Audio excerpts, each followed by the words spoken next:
Halol bus stand પાસે કાના સેન્ટરમાં capital finance નામની ઓફિસ ખોલી લોન આપવાના બહાને 100 કરતાં વધુ લોકો સાથે કરોડોની ઠગાઈ કરી રફુચક્કર થતાં સમગ્ર મામલો હાલોલ પોલીસ સ્ટેશન ખાતે પહોંચવા પામ્યો હતો। હાલોલ બસ સ્ટેન્ડ પાસે કાના સેન્ટરમાં કેપિટલ ફાઇનાન્સ એન્ડ કન્સલ્ટન્સી નામની કંપનીની ઓફિસ ખોલીને લોન આપવાના બહાને 100 કરતાં વધુ લોકોને છેતર્યા હતા। 1 લાખની લોન સામે 5000 રૂપિયા પહેલાં ફાઇનાન્સ કંપની લેતી હતી। કેપિટલ ફાઇનાન્સ કંપનીની ઓફિસે તાળા મારી રફુચક્કર થતાં સમગ્ર મામલો બહાર આવવા પામ્યો હતો।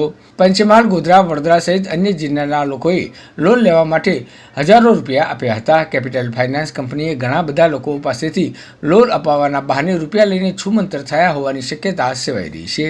ગોધરાના રહીશ અને ભોગ બનનાર રાજેશ પટેલના જણાવ્યા અનુસાર કેપિટલ ફાઇનાન્સ કંપનીએ 100 કરતાં વધુ લોકોના સાથે લોન આપવાના બહાને રૂપિયા 5 થી 6 કરોડ રૂપિયા ખંખેરી લીધા હોવાનું જાણવા મળ્યું હતું। છેતરાયેલા તમામ લોકો હાલોલ રૂરલ પોલીસ સ્ટેશન ખાતે પહોંચી જઈને પોલીસ ઇન્સ્પેક્ટરને સમગ્ર બનાવની રજૂઆત કરી હતી।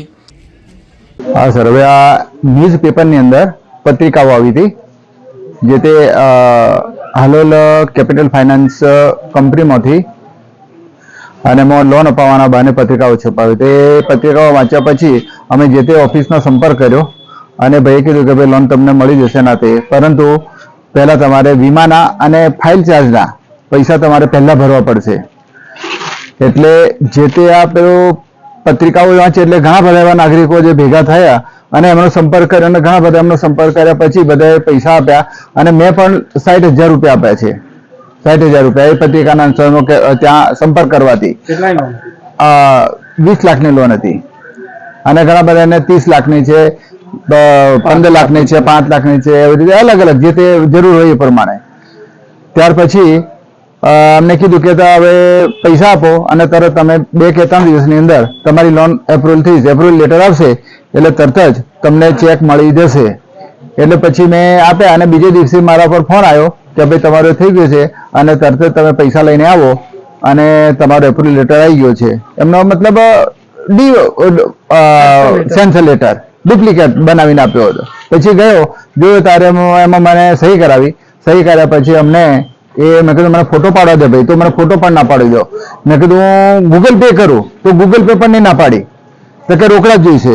એટલે મેં 60,000 રૂપિયા રોકડા 500-500ની નોટો 120 નોટો મેં એમને આપી, એમને ગણાવી અને એનો જે તે એનું નામ બતાવેલું અંકિતભાઈ, એનું ખરેખર સાચું નામ શું છે ખબર નથી। અને ત્યાર પછી કે ભાઈ પરમ દિવસ તમારા ખાતાની અંદર ટ્રાન્સફર કરી આપીશું, ચેક તમને નહીં આપીએ।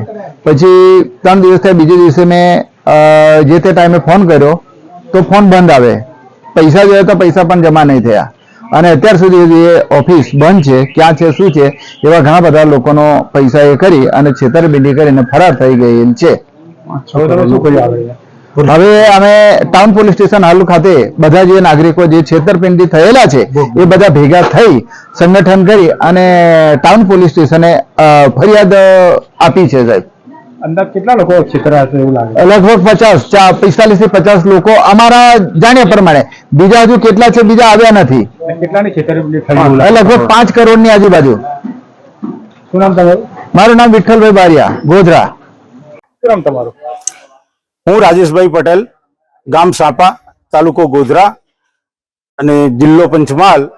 અમે પત્રકાર પેપરના ન્યૂઝની અંદર પત્રિકા આવી કેપિટલ ફાઇનાન્સના નામે અને એ પત્રિકામાં અમને લોન બાબતે જાણવા મળેલ એટલે અમે હાલોલ તાલુકા પંચાયતની સામે કાના સેન્ટ્રલ કોમ્પ્લેક્સમાં નીચેના ફ્લોર પર કેપિટલ ફાઇનાન્સ નામની એક ઓફિસ ખોલેલી હતી। એમાં લોન બાબત માટે અમે મળવા ગયેલ અને ત્યાં અમને એવું જણાવવામાં આવેલ કે તમારે લોન જેટલી રકમ જોઈતી હોય એ લોનના 1 લાખના સામે 5% રૂપિયા તમારે વીમો ઇન્સ્યોરન્સ લેવો પડશે। એ પ્રમાણે મેં 15 લાખ લોનની માગણી કરેલ તો મારી પાસેથી 5% લેખે એને 75,000 રૂપિયા મારી પાસેથી 14 તારીખે કેશ લીધા અને પછીથી અમને કીધું કે 16 તારીખે તમને આ લોનની રકમ તમારા ખાતામાં આપવામાં આવશે। તો ના આવવાથી અમે ઓફિસ પર આવ્યા ત્યારે તાળું જોવા મળેલ।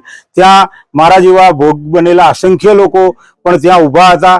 તમામને મારા જેવી જ સ્થિતિ જાણવા મળી પછી એકબીજાને અમે પૂછપરછ કરતા કોઈ પંચમહાલ જિલ્લાના ગોધરા, શહેરા, મોરવા, કાલોલ, હાલોલ અને બીજા બરોડા સાઈડના અલગ અલગ તાલુકાના અલગ અલગ ગામના અમારા જેવા ભોગ બનેલા તમામ લોકો અમે આજે અત્યારે 5 થી 6 કરોડનું અમારું આ રીતે ઉઠમણું કરેલ આ કેપિટલ ફાઇનાન્સના નામે.